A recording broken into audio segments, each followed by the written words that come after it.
10 સામાજિક વિજ્ઞાન પ્રકરણ 4 ભારતનો સાહિત્યિક વારસો ભાગ 2। દોસ્તો, અગાઉના તાસમાં આપણે સૌએ પ્રાચીન ભારતીય સાહિત્ય અને એ અંતર્ગત વૈદિક સાહિત્ય, વેદો, ઉપનિષદો, બ્રાહ્મણ ગ્રંથો, આરણ્યકો, વેદાંગ, રામાયણ, મહાભારત વગેરે સાહિત્યની ચર્ચા કરી। ત્યારબાદ કેટલાક પ્રારંભિક સાહિત્યની પણ વાત કરી। એમાં પ્રશિષ્ટ સંસ્કૃત સાહિત્ય, બૌદ્ધ સાહિત્ય અને સંસ્કૃતના મહાન કવિઓ એમની વાત કરી।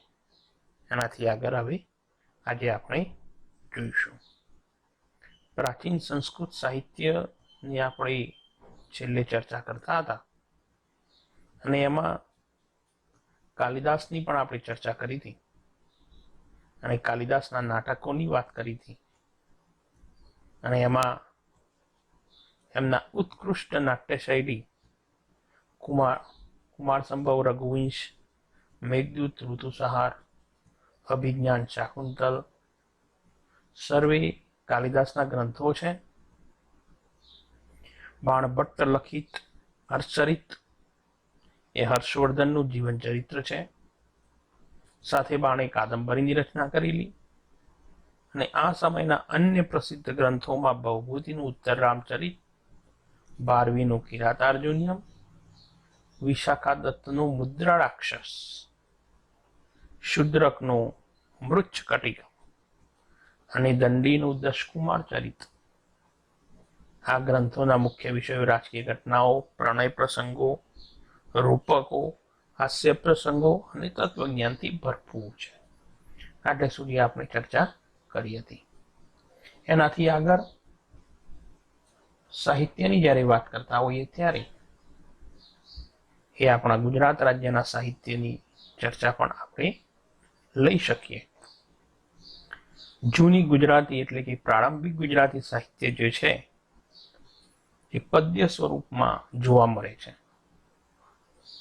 સમય જતા ગુજરાતી ભાષામાં ખેડાણ થયું અને અનેક રચનાઓ રચાઈ, જેમાં આપણા પ્રસિદ્ધ ભક્ત કવિ નરસૈયા એટલે કે નરસિંહ મહેતા, મીરાબાઈ, દયારામ, નરસિંહ મહેતાના ભજનો પ્રસિદ્ધ છે, મીરાબાઈના પદો, દયારામની ગરબીઓ, અખાના છપ્પા, પ્રેમાનંદના આખ્યાનો, પ્રીતમ અને ગંગા સતીના ભજનો આ બધાથી આપણું ગુજરાતી સાહિત્ય અત્યંત સમૃદ્ધ બન્યું। અને ત્યાર પછીના સમયકાળમાં નર્મદ, દયારામ, નવલરામ, મૈપતરામ, રૂપરામ, નીલકંઠ, ગોમા ત્રિપાઠી એટલે કે ગોવર્ધનરામ ત્રિપાઠી, કિશોરીલાલ મશરૂવાલા, પન્નાલાલ પટેલ, ઉમાશંકર જોશી જેવા સાક્ષરવર્ગીઓએ ગુજરાતી સાહિત્યને ખૂબ સમૃદ્ધ બનાવવાનો પ્રયત્ન કર્યો છે। તો આ વાત થઈ ગુજરાતી સાહિત્યની। એવી જ રીતે તમિલ સાહિત્ય। દોસ્તો, દ્રવિડ કુળની અતિ પ્રાચીન ભાષા તમિલ છે અને આવી દ્રવિડ કુળની 4 ભાષાઓ છે: તમિલ, તેલુગુ, કન્નડ અને મલયાલમ। તમિલ ભાષા એ સૌથી પ્રાચીન ભાષા છે। તેનું સાહિત્ય ઈસવીસનના પ્રારંભ જેટલું જૂનું છે। ભારતની પ્રચલિત પરંપરા અનુસાર 3 સંગમોનું આયોજન થયું, જેમાં અનેક સંતો અને કવિઓએ પોતાની રચના તૈયાર કરી। સંગમ સાહિત્યના અનેક વિષયો છે, જેમ કે રાજનીતિ, યુદ્ધ, પ્રેમ પ્રસંગ વગેરે. આ સાહિત્યનો પ્રસિદ્ધ ગ્રંથ એ તુથ્થોકઈ 8 કાવ્યોનું સંકલન છે. એમાં બીજો વ્યાકરણ ગ્રંથ તોલકાપિયમ અને 10 ગીતોનો સમૂહ પથ્થુપાથુ. આ પૈકીના એક કવિ સંત તિરુવલ્લુવરે વિખ્યાત ગ્રંથ કુરલની રચના કરી. આ કાવ્ય ગ્રંથમાં જીવનના અનેક પાસાઓનું વિવેચન પણ કરવામાં આવ્યું છે. એવી જ રીતે શિલપ્પતિકારમ અને મણિમેખલાઈ એ પ્રારંભિક તમિલ સાહિત્યના વિખ્યાત ગ્રંથો છે. તો દોસ્તો, આ તમિલ સાહિત્યની આપણે ચર્ચા કરી. હવે આપણે મધ્યકાલીન સાહિત્યની વાતો કરીશું. પ્રાચીન સાહિત્યની આપણે ચર્ચા કરી. પ્રાચીન સાહિત્યની અંદર સંસ્કૃત સાહિત્ય વિપુલ પ્રમાણમાં સર્જાયું એ પણ આપણે જોયું. છેક વૈદિક કાળથી આપણે એની ચર્ચા કરી. હવે સાહિત્યનો મધ્યકાળ એટલે કે મધ્ય પડાવ, અને આ મધ્ય પડાવની અંદર ભારતની અંદર જે સાહિત્યની રચનાઓ થઈ એ સાહિત્યિક રચનાઓ અને સાહિત્યકારો વિશે આપણે ટૂંકમાં સમજવાનો પ્રયત્ન કરીએ. ઉત્તર ભારતમાં મધ્યયુગની શરૂઆત એ સંસ્કૃત સાહિત્યથી થઈ. આ યુગમાં કાશ્મીરમાં 2 ગ્રંથો લખાયા, જેમાં પહેલો છે સોમદેવનો કથાસરિત સાગર અને બીજો કવિ કલ્હણનો રાજતરંગિણી. દોસ્તો, રાજતરંગિણી એ ભારતીય ઇતિહાસનો એવો પહેલો મહત્વપૂર્ણ ગ્રંથ છે જેમાં ઇતિહાસની વાત કરવામાં આવી હોય અને એમાં કાશ્મીરનો ઇતિહાસ બતાવવામાં આવ્યો છે. સાચા અર્થમાં તે ભારતનો સર્વપ્રથમ ઐતિહાસિક ગ્રંથ છે. અને આ સમયની બીજી મહત્વની રચના એટલે જયદેવનું ગીત ગોવિંદ, જેની ગણના સંસ્કૃતના સુંદરમાં સુંદર કાવ્ય ગ્રંથોમાં થાય છે. આ સમયે અપભ્રંશ થયેલી ભાષામાંથી આધુનિક ભારતીય ભાષાઓનો વિકાસ શરૂ થયો. કવિ ચંદબરદાએ રચિત પૃથ્વીરાજ રાસો એ હિન્દી સાહિત્યનો પ્રારંભિક ગ્રંથ છે.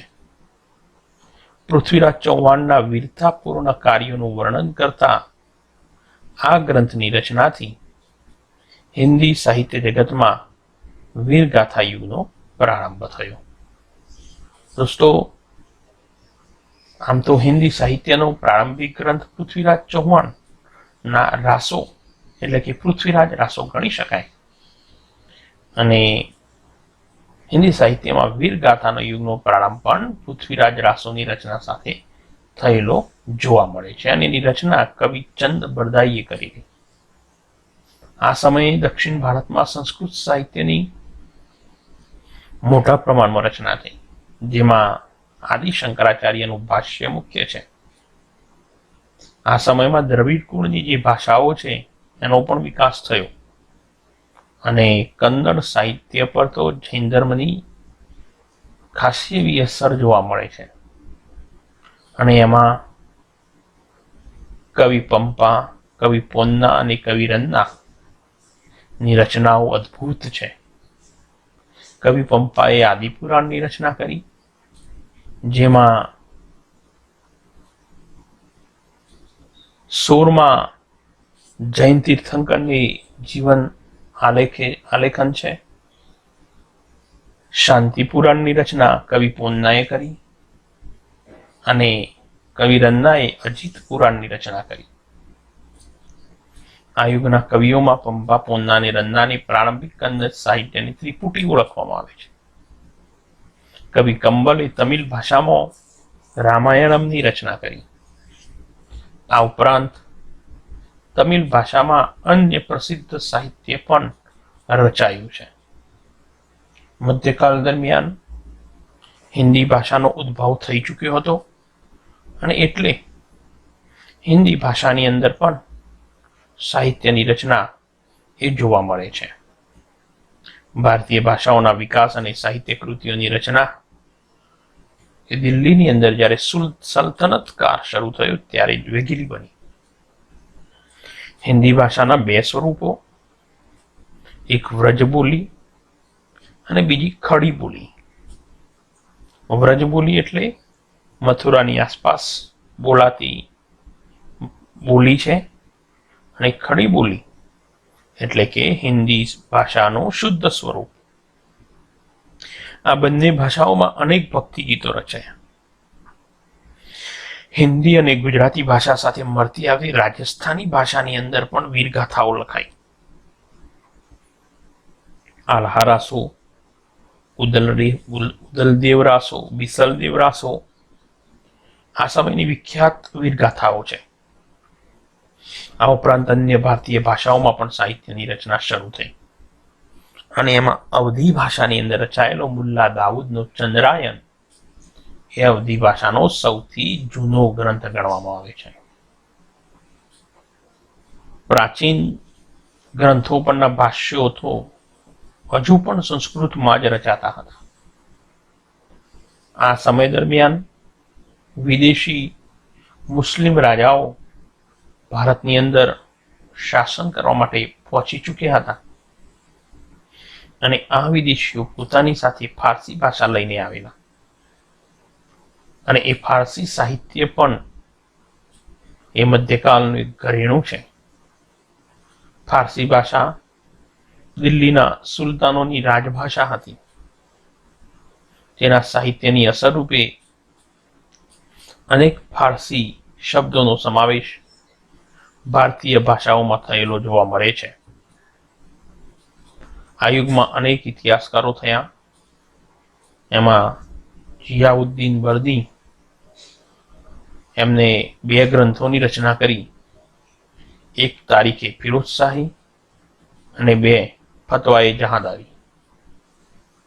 તારીખે ફિરોઝશાહીમાં ખલજી અને તુગલક વંશની વાત કરવામાં આવી છે અને ફતવાએ જહાંદારી એ રાજકીય સિદ્ધાંતો પર આધારિત ગ્રંથ છે.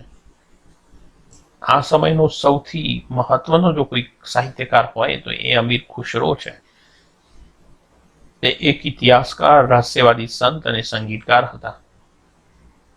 સુપ્રસિદ્ધ હજરત નિઝામુદ્દીન ઓલિયા એમના ગુરુ હતા અને એમની મહત્વની કૃતિઓ આસિકા, નૂર, સિપિહર અને કિરાતુલ સદાયત નો સમાવેશ થાય છે. આ ઉપરાંત એમને અનેક કાવ્ય ગ્રંથોની પણ રચના કરી છે. તે પોતે ભારતીય હોવાનો ગર્વ અનુભવે છે અને ભારતને પૃથ્વીનું સ્વર્ગ પણ ગણે છે. તે પોતાના પુસ્તકોમાં ભારતનું વાતાવરણ અને સુંદરતા અને એની ઇમારતોના જ્ઞાન વિજ્ઞાનના પુષ્કળ વખાણ કર્યા છે. તે દ્રઢપણે માનતા હતા કે હિન્દુ ધર્મનું સાર તત્વ અનેક રીતે ઇસ્લામ સાથે મળતું આવે છે. તે દિલ્હીની આજુબાજુ બોલવામાં આવતી ભાષાને હિન્દવી કહેતા અને એને પોતાની માતૃભાષા પણ ગણાવે છે. આ ભાષામાં તેમણે અનેક કવિતાઓ રચી છે. તેમણે હિન્દી, ફારસી ભેગી કરી દ્વિભાષી ચોપાઈઓ અને દુહાઓ પણ રચ્યા છે. તેમને શરૂ કરેલા સ્વસ્થ પરંપરા તેમના પછી સદીઓ સુધી પણ ચાલતી રહી છે. આ સમયે પ્રાદેશિક ભાષાની અંદર પણ ઉત્તમ કક્ષાનું સાહિત્ય રચાયું. એમાં ભક્તિ માર્ગના સંતોએ લોકોની ભાષાની અંદર ઉપદેશ આપ્યો. કબીર જેવા મહાન સંત કવિઓનો સમાવેશ પણ આ સમય દરમિયાન થાય છે. આ વખતે ભોજપુરી અને હિન્દી એ મુખ્ય બોલીઓ હતી. કબીરની રચના મુખ્યત્વે સંધુ કડીમાં છે. સંધુ કડી એ એક મરાઠી શબ્દ છે. એનો અર્થ થાય છે ખીચડી. જેમ ખીચડીની અંદર અનેક પ્રકારના ધાન્ય હોય છે એવી રીતે કબીરની ભાષામાં ભારતની લગભગ તમામ પ્રકારની ભાષાઓના શબ્દો એ જોવા મળે છે. એટલે એમની ભાષાને સંધુ કડી કહેવામાં આવે છે. તેના દોહરાઓ લોક સાહિત્યનું અંગ બન્યા છે. આ સમયે મલિક મોહમ્મદ જાયસીએ અવધીમાં પદ્માવત નામનું મહાગ્રંથ લખ્યું. અને આપ સૌ જાણો છો કે પદ્માવત નામનું ફિલ્મ પણ એ હમણાં જ થોડાક સમય પહેલા રિલીઝ થયું હતું. આ ઉપરાંત તુલસીદાસનો પ્રસિદ્ધ ગ્રંથ રામચરિત માનસ જે અવધીમાં લખાયો, આ યુગમાં અવધી ભાષાના બીજા અનેક કવિઓ પણ થયા છે. આ સિવાય પણ પ્રાદેશિક સાહિત્યની જો આગળ ચર્ચા કરીએ તો બંગાળી ભાષાની અંદર પણ સારું એવું સાહિત્ય રચાયું છે. કૃતિવાસ નામના સાહિત્યકારે બંગાળી ભાષામાં રામાયણ રચ્યું. પ્રસિદ્ધ કવિ ચંડીદાસે સેંકડો ગીતો રચ્યા. બંગાળમાં સંત ચૈતન્ય મહાપ્રભુએ ભક્તિ ગીતો લખવાની પરંપરા શરૂ કરી. ગુજરાતીમાં નરસિંહ મહેતા અને મરાઠીની અંદર નામદેવ અને એકનાથે ભક્તિ ગીતો રચ્યા. જૈનુલ અબિદીનના આશ્રયે કાશ્મીરમાં મહાભારત અને રાત તરંગીણી જેવા અનેક સંસ્કૃત ગ્રંથોનો ફારસીમાં અનુવાદ થયો. દક્ષિણ ભારતની અંદર વિજયનગરના સમ્રાટોના શાસનમાં સંસ્કૃતનો વિકાસ ચાલુ રહ્યો. આમ છતાં આ યુગ તેલુગુ સાહિત્યના વિકાસનો મહત્વપૂર્ણ કાળ છે. વિજયનગરનો મહાન સમ્રાટ કૃષ્ણદેવરાય તેલુગુ અને સંસ્કૃત બંનેના સિદ્ધહસ્ત લેખક હતા. તેમણે આમુક્ત માલ્યદા નામના ગ્રંથની રચના કરી. મુગલ શાસક દરમિયાન વાસ્તુકલા અને અન્ય કલાઓની સાથે સાહિત્યનો પણ વિકાસ થયો. પ્રથમ મુગલ બાદશાહ બાબરે તુર્કી ભાષામાં તુઝુકી બાબરી નામે આત્મકથા લખી અને જેનું ફારસીમાં બાબરનામા નામથી ભાષાંતર કરવામાં આવ્યું. હુમાયુની બહેન ગુલબદન બેગમે હુમાયુનામા લખ્યું. જહાંગીરે તુઝુકી જહાંગીરી નામની પોતાની આત્મકથા લખી. ઔરંગઝેબ પણ સિદ્ધહસ્ત લેખક હતો. છેલ્લો મુગલ સમ્રાટ બહાદુર શાહ જાફર પણ એક ઉર્દુ સાહિત્યકાર હતો. આ સમય દરમિયાન તુલસીદાસ અને સુરદાસ એ પણ હિન્દી ભાષાના મહાન સાહિત્યકાર થઈ ગયા. કવિ કેશવદાસે પ્રેમ અને વિરહના વિષયો પર સાહિત્યની રચના કરી. કવિ રહીમદાસના દોહરાઓનું વર્ણન પણ આ સમય દરમિયાન જોવા મળે છે. રહીમજીના દોહરાઓથી તો સમગ્ર દેશ પ્રચલિત છે. એવી જ રીતે તુલસીદાસજીનું રામાયણ અને સુરદાસજીનું સુરસાગર એ પણ ભારતીય સાહિત્યના અનમોલ ગ્રંથો છે. મધ્યકાલીન સાહિત્યમાં ફારસી સાહિત્યની રચના વિપુલ પ્રમાણમાં જોવા મળે છે. અગાઉ પણ આપણે ફારસી સાહિત્ય વિશે ચર્ચા કરી. બાબરનામા, હુમાયુનામા, તુઝુકી જહાંગીરી વગેરે. એવી જ રીતે અન્ય ફારસી ભાષામાં પણ નોંધપાત્ર પુસ્તકો લખાયા છે. એમાં અબુલ ફઝલનું આઈન અકબરી અને અકબરનામા. આઈન અકબરીમાં ભારતીય રીતિ રિવાજો, શિષ્ટાચારો, ધર્મ, દર્શન, આર્થિક સ્થિતિ, જીવનના લગભગ તમામ પાસાઓનું વિસ્તૃત વર્ણન કરવામાં આવ્યું છે. એક ઐતિહાસિક કૃતિ તરીકે આ ગ્રંથ ઘણો જ મૂલ્યવાન છે. અબુલ ફઝલનો ભાઈ ફૈઝી એ ફારસી ભાષાનો એક મહાન કવિ હતો. તેને અનેક સંસ્કૃત ગ્રંથોના ફારસીમાં અનુવાદ કર્યા છે. અકબરે તો મહાભારત, રામાયણ, અથર્વવેદ, ભગવદ્ ગીતા અને પંચતંત્ર જેવા ગ્રંથોના અનુવાદ કરવા માટે એક અલગ ખાતાની પણ સ્થાપના કરેલી. અકબરના સમયમાં ઇતિહાસના ઘણા ગ્રંથો લખાયા. મધ્યયુગની સૌથી મહત્વપૂર્ણ ઘટના એ ઉર્દુ ભાષાના જન્મની છે. આ નવી ભાષા સાહિત્યની દ્રષ્ટિએ સૌથી સમૃદ્ધ એવી અન્ય આધુનિક ભાષાઓની હરોળમાં આવી ગઈ છે. ભાષાઓમાં મીર, દર્દ, વલી, મીર તકી મીર, નઝીર અકબરાબાદી, અસદુલ્લા ખાન, મિર્ઝા ગાલિબ જેવા મહાન કવિઓ થયા. 18મી સદીમાં ઉર્દુ ગદ્યનો પણ વિકાસ થયો.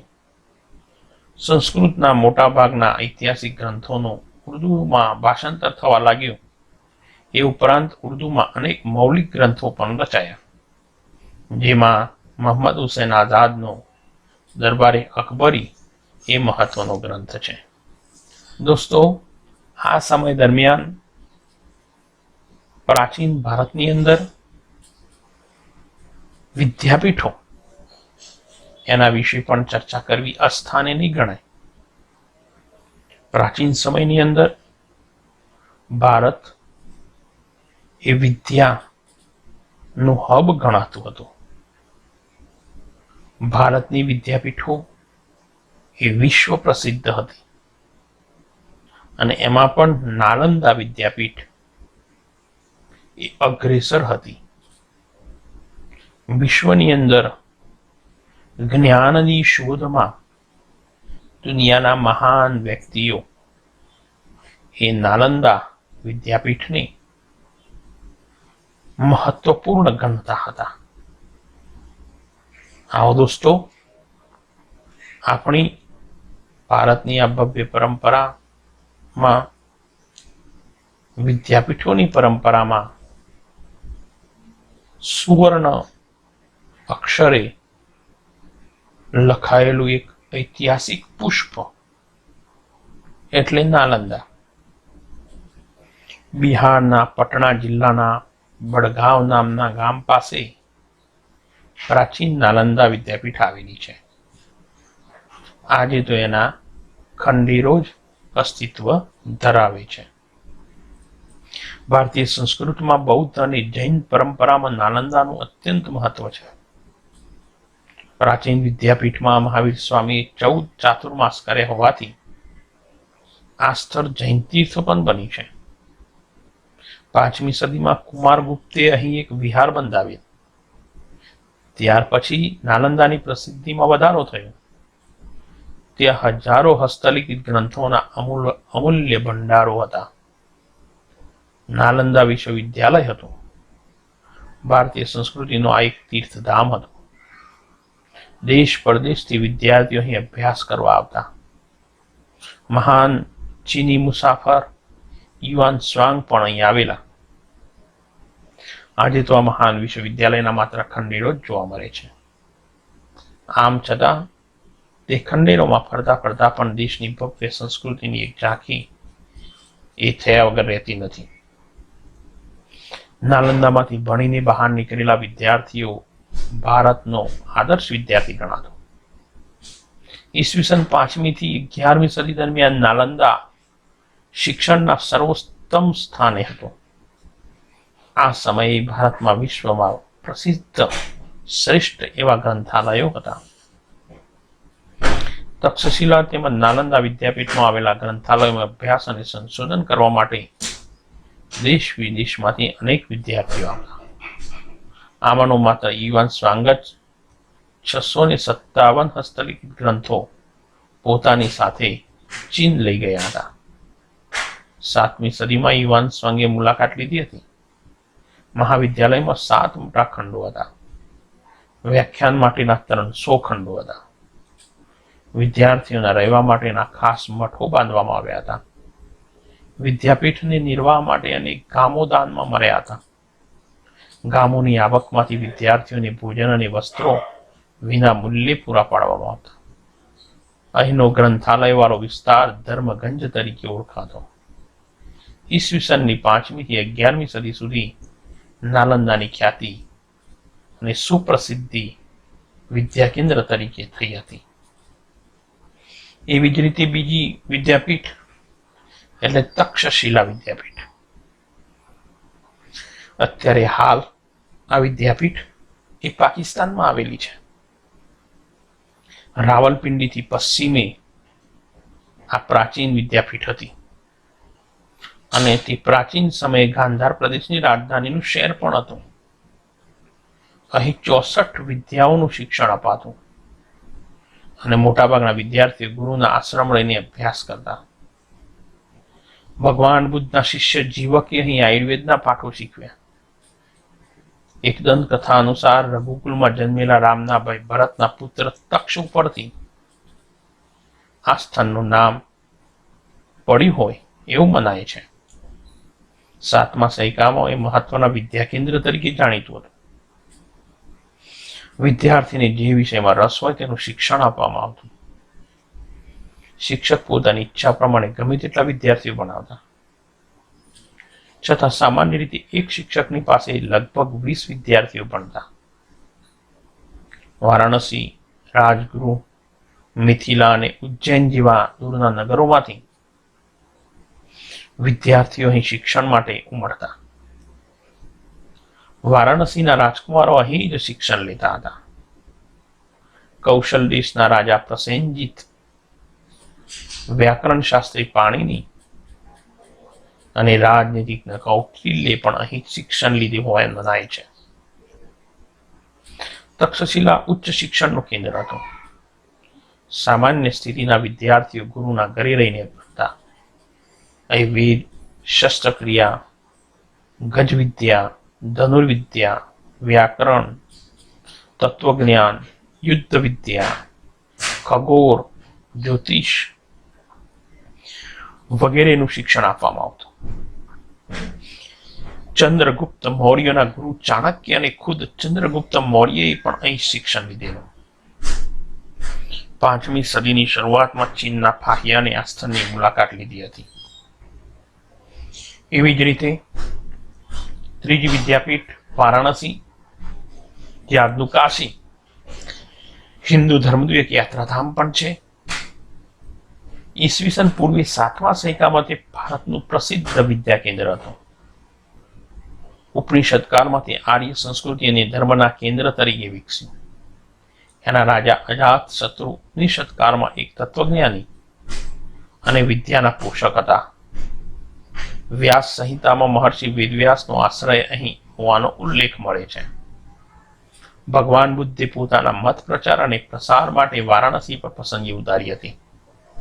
આદિ શંકરાચાર્ય જેવા સમર્થ તત્વજ્ઞએ તેમના વેદાંતના નૂતન સિદ્ધાંતોની સ્વીકૃતિ માટે કાશી જવું પડ્યું હતું.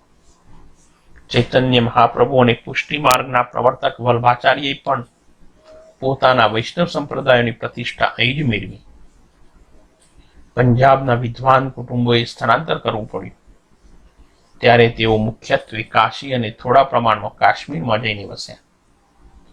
અન્ય રાજાના રાજકુમારો પણ અહીં ઉચ્ચ શિક્ષણ માટે આવતા હતા. સમ્રાટ અશોકના સમયે એના આશ્રયથી વારાણસીનો સારનાથનો મઠ પ્રસિદ્ધ વિદ્યાધામ પામ્યો. આપણા ગુજરાતનું ગૌરવ એટલે વલ્લભી વિદ્યાપીઠ, એ પણ આ જ સમય દરમિયાન એ ભારતમાં જોવા મળે છે. એ 7મા શતકની અંદર ગુજરાતના વિદ્યાધામ તરીકે પ્રસિદ્ધ પામ્યું. વલ્લભીને વિશાળ અને અત્યંત પ્રસિદ્ધ વિદ્યાધામ બનાવવામાં મૈત્રક વંશના તે સમયના શાસકો અને નાગરિકોનો મુખ્ય ફાળો છે. 7મી સદીમાં ભિક્ષુ વિદ્યાર્થીઓ રહેતા. વલ્લભી ત્યારે બૌદ્ધ મતના હિનયાન પંથનું કેન્દ્ર હતું. 7મા શતકના મધ્યમાં પ્રસિદ્ધ બૌદ્ધ વિદ્વાનો સ્થિરમતી અને ગુણમતી વલ્લભીના અગ્રણી આચાર્યો હતા. દૂર દૂરના ગંગા યમુનાના મેદાન વિસ્તારમાંથી વિદ્યાર્થીઓ અહીં ઉચ્ચ અભ્યાસ માટે આવતા. ચીની પ્રવાસી ઇસિંગે નોંધ્યું છે કે વલ્લભી પૂર્વ ભારતના પ્રસિદ્ધ શિક્ષણ સંસ્થા નાલંદા સાથે સ્પર્ધા કરતી. વલ્લભી એક રાજધાની અને આંતરરાષ્ટ્રીય બંદર હતું. ઈસવીસન 480 થી ઈસવીસન 775 સુધી વલ્લભીના શાસક મૈત્રક રાજવીઓ પણ વિદ્યા અને વિદ્યાપીઠના મહાન આશ્રયદાતાઓ હતા. એ બાબતની નોંધ લેવી પડે કે મૈત્રક વંશના રાજવીઓ બૌદ્ધ ન હતા, સનાતની હતા, છતાં આ સંસ્થાને મદદ કરતા હતા. ઈસવીસન 775માં આરબોએ આક્રમણ કરી અને મૈત્રકો પરાજિત થયા અને પરિણામે આ વિદ્યાપીઠ બંધ પડી. કઈ પ્રસિદ્ધ વિદ્વાનોના નામ દરવાજા પર લખવામાં આવતા. વિદ્વાનો રાજભાષામાં પોતાનું પાંડિત્ય દાખવીને રાજતંત્રમાં ઊંચા અધિકારો પ્રાપ્ત કરતા. આ જાણીતી વિદ્યાપીઠ હતી અને જ્ઞાનની આરાધના તથા તેમની વિશિષ્ટ પ્રકારની શિક્ષણ પ્રણાલીને કારણે ભારતમાં જ નહીં પરંતુ તે સમયના વિશ્વમાં તે પ્રસિદ્ધ થઈ હતી. આ વિદ્યાપીઠમાં દેશ પરદેશથી અભ્યાસ કરવા માટે વિદ્યાર્થીઓ આવતા. સાચા અર્થમાં તે આંતરરાષ્ટ્રીય વિદ્યાપીઠ હતી અને એનો નિભાવ એ પ્રસિદ્ધ રાજાઓ અને શ્રેષ્ઠીઓ દ્વારા કરવામાં આવતો હતો. તો આમ વલ્લભીની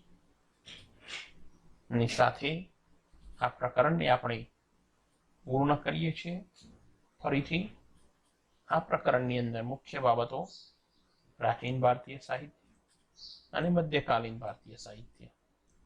એમાં પ્રાચીન સાહિત્યમાં વૈદિક સાહિત્ય, પરશિષ્ટ સાહિત્ય, મધ્યકાલીન સાહિત્યમાં સંસ્કૃત સાહિત્ય, ફારસી સાહિત્ય, હિન્દી સાહિત્ય વગેરેની આપણે ચર્ચા કરી અને અહીં આપણે આ પ્રકરણને પૂર્ણ કરીએ.